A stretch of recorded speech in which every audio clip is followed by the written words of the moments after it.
والنازعات غرقا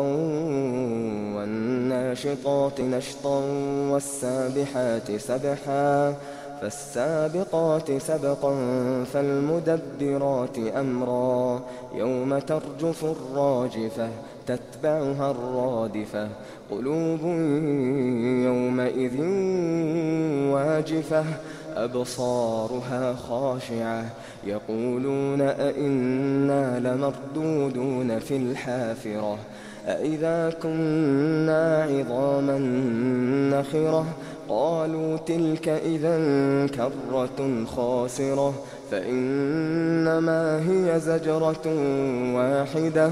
فإذا هم بالساهرة هل أتاك حديث موسى إذ ناداه ربه بالوادي المقدس طوى اذهب إلى فرعون إنه طغى فقل هل لك إلى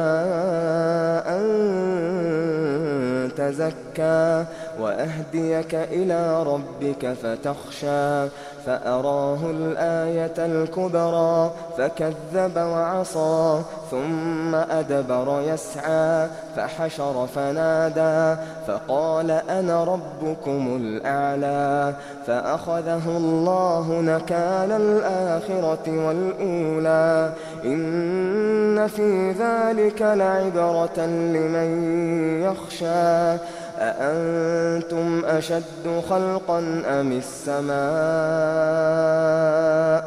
بناها رفع سمكها فسواها وأغطش ليلها وأخرج ضحاها والأرض بعد ذلك دحاها أخرج منها ماءها ومرعاها والجبال أرساها متاعا لكم ولأنعامكم فإذا جاءت الطامة الكبرى يوم يتذكر الإنسان ما سعى يوم يتذكر الإنسان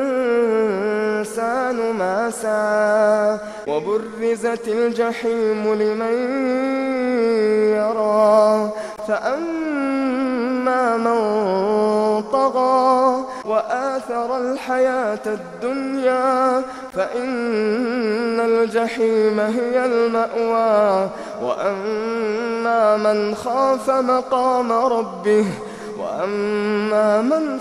مقام ربه ونهى النفس عن الهوى فإن الجنة هي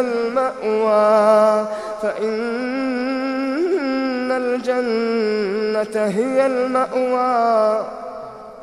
يسألونك عن الساعة أيان مرساها فيما أنت من ذكراها إلى ربك منتهاها إنما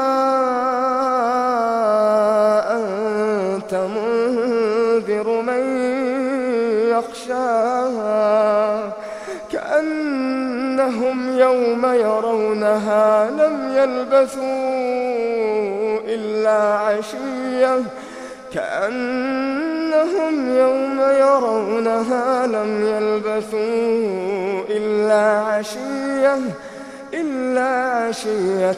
أو ضحاها.